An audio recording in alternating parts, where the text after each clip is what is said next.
अच्छा राउर दिल कैसे टूट गया हमरा तो बुझाइते नहीं खे। तारा से बेसी के मैं एक वो मेरा भाई नहीं था, मेरा बहुत अच्छा मैंने मेरा दोस्त नहीं था, वो मेरा बहुत अच्छा भाई था, उसने मेरी दिल तोड़ी। लड़की नहीं के तोड़ लगे। झूठ मत बोलो, झूठ मत बोलो। ऐसा नो दिल लड़की थोड़े तोड़ सकेले, लड़को दिल तोड़ सकेले।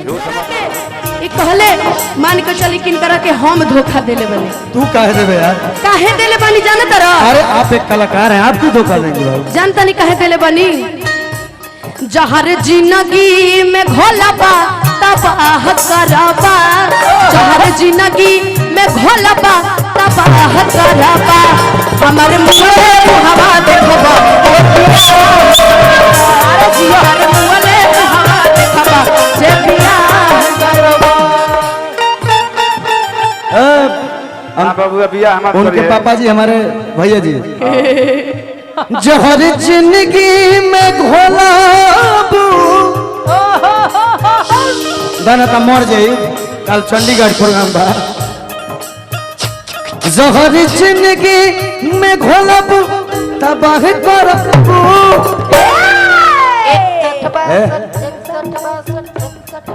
शिवानी हमारे मुँह मुहवा देखबू जे बिना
सोचले रही कि अगर इनके बियाह ना रही तो एक गाना गाए।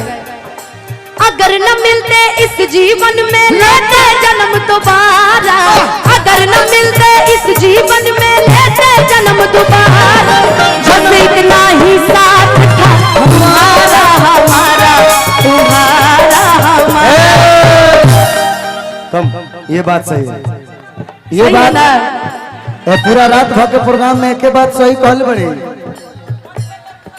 जन्म जन्म का साथ है तुम्हारा हमारा तुम्हारा हमारा, जन्म जन्म का साथ है हमारा हमारा हमारा हमारा, बस इतना है संग। जन्म जन्म का साथ था, जन्म जन्म का साथ था बिगड़ने के बाद हमारा बिगड़ने के भाई तुम भी जादव हम भी जादव आइल बा दशहरा प्यार है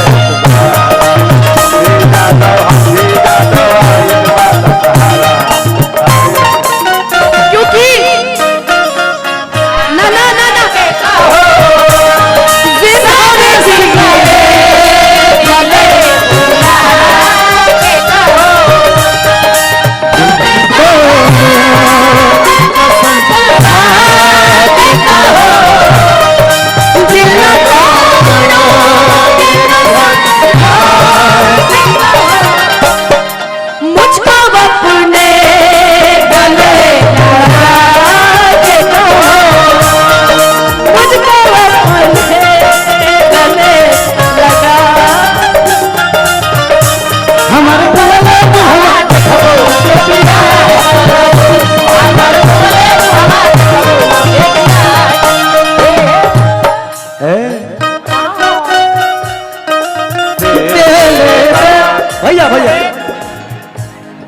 बेदर्दा दर्द दे लेता एनु दीदा बहागी हो बेदर्दा कैसे कैसे हिले लेते तो बहुत अच्छा ही करेगा इससे।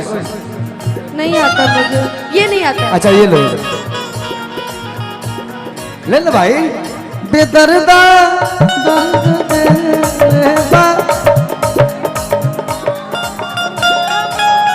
हम दोनों हम तेरी बाबू, मेरी तेरी मेरी ये करेगा, पूरा करेगा, तेरी पूरा करेगा। मेरी कहानी